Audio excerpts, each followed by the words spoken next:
बहुत समय पहले की बात है। किसी गांव में बाबूलाल नाम का एक पेंटर रहता था। वो बहुत ईमानदार था, किंतु बहुत गरीब होने के कारण वो घर घर जाकर पेंट का काम किया करता था।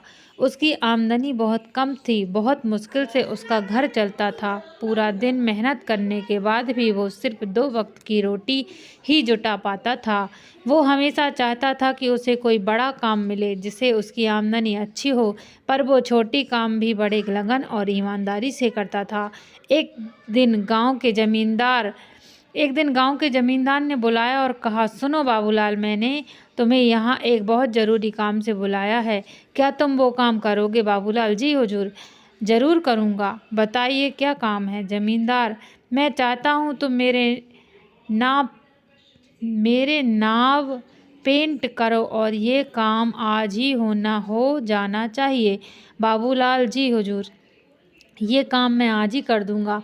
सामान लेकर जैसे बाबूलाल आता है, वो नाव को रंगना शुरू कर देता है। जब बाबूलाल नाव रंग रहा था तो उसने देखा नाव में छेद था। वो सोचा, अगर इसे ऐसे ही पेंट कर दिया जाएगा तो ये डूब जाएगी। ऐसा सोचकर वो छेद को भर देता है और नाव का पेंट कर देता है। फिर जमींदार के पास जाता है और कहता है, हुजूर, नाव का काम पूरा हो गया, आप चल कर देख लीजिए। फिर वो दोनों नदी किनारे जाते हैं। नाव को देखकर जमींदार बोलता है, अरे वाह बाबूलाल, तुमने तो बहुत अच्छा काम किया है। ऐसा करो, तुम कल सुबह आकर अपना पैसा ले जाना। उसके बाद वो दोनों अपने अपने घर चले जाते हैं। अगले दिन जमींदार के परिवार उसी नाव में नदी के उस पार घूमने जाते हैं। शाम को जमींदार का नौकर रामू, जो उसकी नाव की देखरेख भी करता था, छुट्टी से वापस आ जाता है और परिवार को घर पर ना देख एक जमींदार से परिवार वालों के बारे में पूछता है। जमींदार उसे सारी बात बताता है। जमींदार बात सुनकर रामू चिंतित में पड़ जाता है। उसे चिंतित देखकर जमींदार पूछता है, क्या हुआ रामू? ये बात सुनकर तुम चिंतित क्यों हो गए? रामू, सरकार, लेकिन उस नाव में तो छेद था।